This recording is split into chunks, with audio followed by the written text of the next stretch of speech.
कोई न आई या जासो पूछिए धाय। इस संसार से तो सब लोग, बहुत लोग चले गए, और कैसे गए? भार लदा करके। कहने को तो लोग कह देते हैं कि मुट्ठी बांध के आए जगत में और हाथ पसारे जाएगा, परंतु सदगुरु कबीर साहब कहते हैं ये जीव जब दुनिया से जाता है तो बहुत भार लाद करके जाता है। और वो क्या भार है? पाप और पुण्य की गठरी लाद करके जाता है। शुभ और अशुभ कर्म जो हम अपने जीवन में, मनुष्य जीवन में करते हैं, उसी के गठरी लाद करके हम दुनिया से जाते हैं। तो इसलिए हम लोगों को जाने वाले राही संदेश दे करके जाते हैं। मैं तो दुनिया से अचानक चला गया, क्योंकि जब मौत आती है तो कभी संदेश दे करके नहीं आती है। चाहे मौत हो या हमारे जीवन की अवस्थाएं हो, बचपना चली गई, कौमार्य अवस्था आई वो भी चले गए, जवानी आई वो भी 2 दिन हंसार उला करके चले गए, फिर बुढ़ापा आ गया।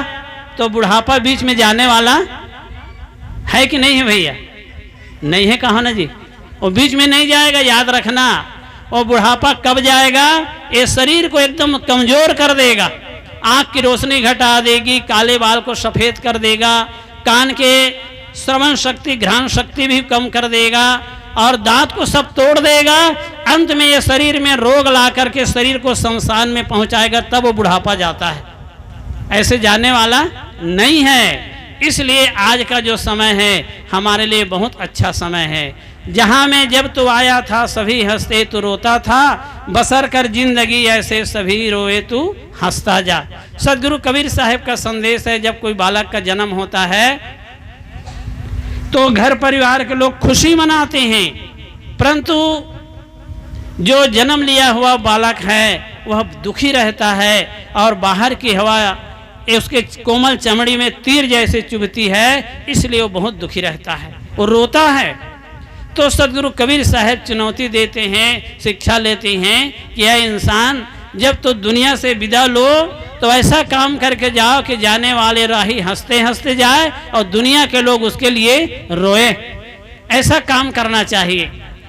कर्म हमारा अच्छा है तो किस्मत हमारी दासी है, धर्म हमारा अच्छा है तो घर में मथुरा काशी है। कर्म धर्म दोनों अच्छे तो जीवन बना अविनाशी है, और यदि दोनों बिगाड़ चुके तो गले में यम की फांसी है। इसलिए गले में यम की फांसी है, उसको लगाने वाला और काटने वाला कोई दुनिया के लोग नहीं है। न ईश्वर परमात्मा देवी देवता कोई हमारे गला के फांसी को नहीं काट सकेगा, क्योंकि फांसी हमने लगाई है। गलत कर्म हमने किया है, इसलिए उसके फल को हमको भोगना पड़ेगा, कोई दूसरा नहीं भोगेगा। आदमी अपने जीवन में पाप कमाता है, बाप जितना भी पाप करता है किसके लिए करता है? अपने लिए नहीं करेगा, वो बेटा के लिए करेगा। बेटा के लिए, मेरे बेटा के लिए 2 मकान बन जाए, दुकान बन जाए, 2 बीघा जमीन हो जाए, इसलिए वो बहुत छल करके, कपट करके, झूठ बोल करके और वो धन कमाता है। धन तो कमा लेता है, धन के हिस्सेदार तो परिवार के लोग हो जाते हैं, परंतु पाप के हिस्सेदार कोई नहीं होते हैं। वो बाप जितना जीवन भाव पाप किया है उसके फल को एक जन्म नहीं अनेकों जन्म तक रो रो करके भोगता है। इसलिए सदगुरु कबीर साहब को कहना पड़ा, कबीर कमाई आपनी निष्फल कभी न जाए, और बोए पेड़ बबूल का तो आम कहाँ से खाए। अगर आदमी अपने आंगन में बबूल का पेड़ लगा ले और उसमें गंगा जल लाउन करके डाल दे और उसमें यूरिया खाद, सुपर फास्ट, डीपी वगैरह सब डाल दे और प्रार्थना करे कि हे भगवान इस आम बबूल के पेड़ में आम का फल लग जाए, तो कभी संभव है जी? नहीं है। जब भी उसमें लगेगा तो कसेला फल और कांटा भी आ सकता है, कभी आम का फल नहीं आएगा। अगर आम का फल खाना है मेरे बंधुओं तो आम का ही पेड़ लगाना पड़ेगा। अगर अपने जीवन में सुख शांति पाना है तो परोपकार का काम, सेवा का काम, धर्म का काम करना पड़ेगा। यही हमारे सुख के कारण है। रामायण का भी यही संदेश है। भरत जी को गुरु वशिष्ठ जी ने बहुत दुखी देख करके समझाते हैं, सुनहु भरत भावी प्रबल बिलख कहे मुनिनाथ, हानि लाभ जीवन मरण और जस अप जस विधि हाथ। भरत जी बहुत दुखी थे, क्योंकि भगवान राम वनवास चले गए, पिताजी का मरण हो गया, प्रजा के लोग सब दुखी थे। गुरु वशिष्ठ जी सबको समझाते हैं कि ये भरत तू दुखी मत हो, इस संसार में जीवन मरण जस अपजस हानि लाभ ये 6 बात हैं, 6 चीजें हैं। ये 6 चीज किसके आधार पर होता है? विधाता के अनुसार। वो विधाता कौन है? वो ब्रह्मा विधाता नहीं है जी, जहां बैठ करके हमको जैसे मन चाहे वैसे लिख दे, ऑफिस के कोई अधिकारी नहीं है वो।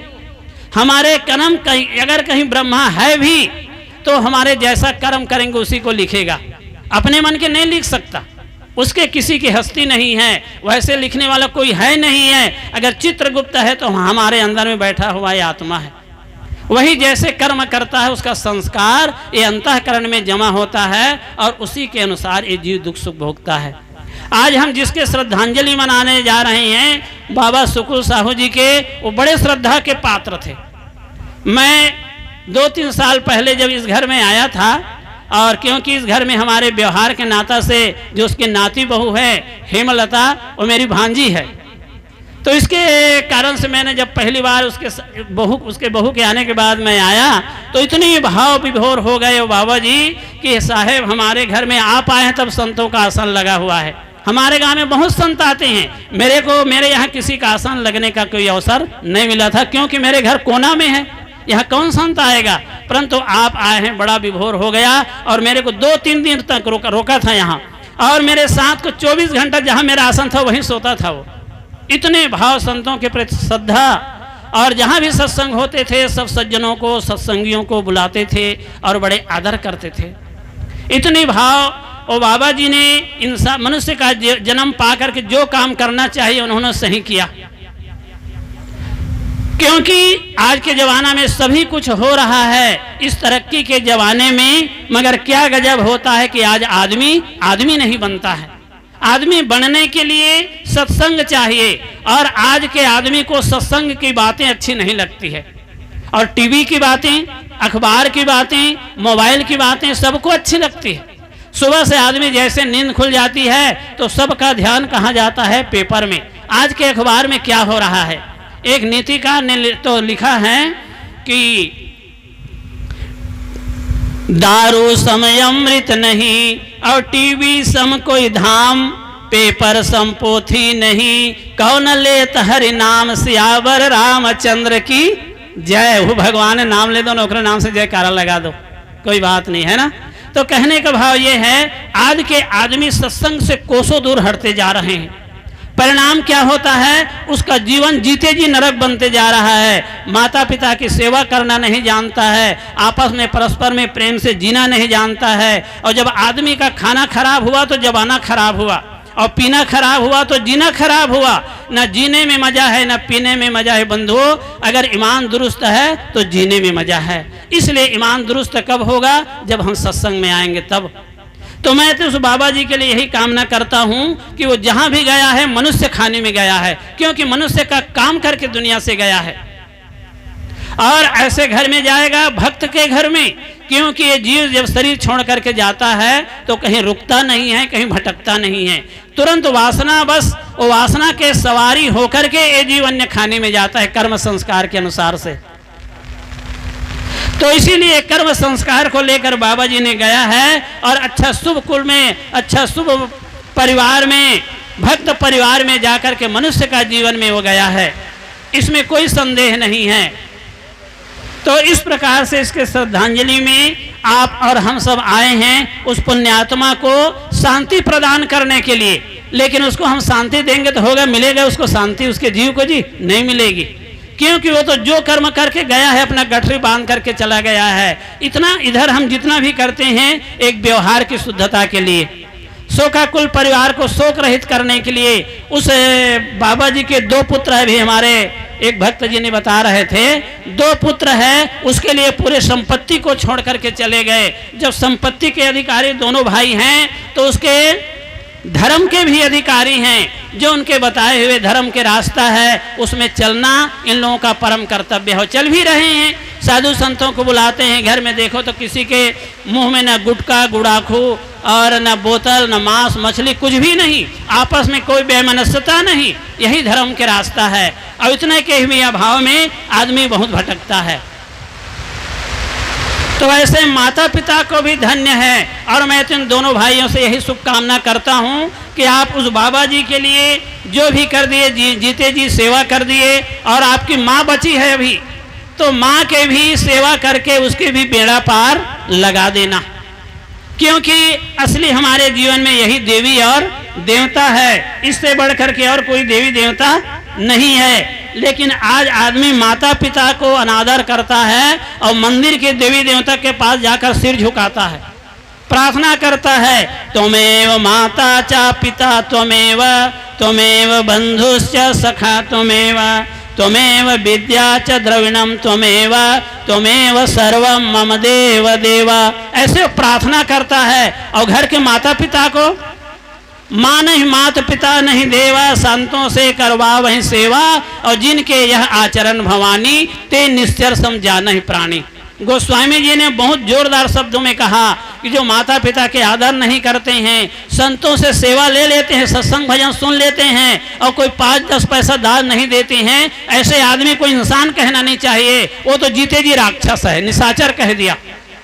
अब आज के आदमी इतना रामायण का पाठ करता है, इतना सत्संग करता है और वही काम करता है, वही काम करता है। तो इसलिए मेरे लिए तो 15 मिनट का समय मिला था और मेरा समय 12 मिनट हो ही गया। 3 मिनट को मैं समय दान में हमारे संचालक साहब को दे रहा हूं।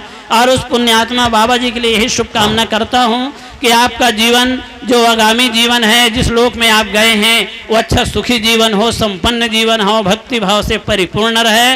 और जो उसके परिवार हैं, शोकाकुल परिवार शोक रहित हो जाए और अपने आपस में प्रेम पूर्वक जीवन जिए, यही शुभकामना करते हुए मैं अपनी वाणी पर विराम लेता हूँ। बोलिए सदगुरु कबीर साहेब की जय। जयकारा थोड़ा तेजी से लगाइए, पानी गिरा थे, क्योंकि उपस्थिति में कोई कम नहीं है। पानी गिरेगा तो बढ़िया दिल दिमाग ठंडा हो जाएगा। अब घबराइए मत, है ना, ये क्योंकि बारिश का महीना ही है, तो उपस्थिति में कम नहीं है। लेकिन आप लोगों की आवाज में कोई दम नहीं है, तो दमदारी आवाज चाहिए। बोलिए सदगुरु कबीर साहेब की जय, सदगुरु श्री अभिलाष साहेब की जय, पुण्यात्मा बाबा सुकुल साहेब की जय। साहेब बंदगी, साहेब बंदगी, साहेब।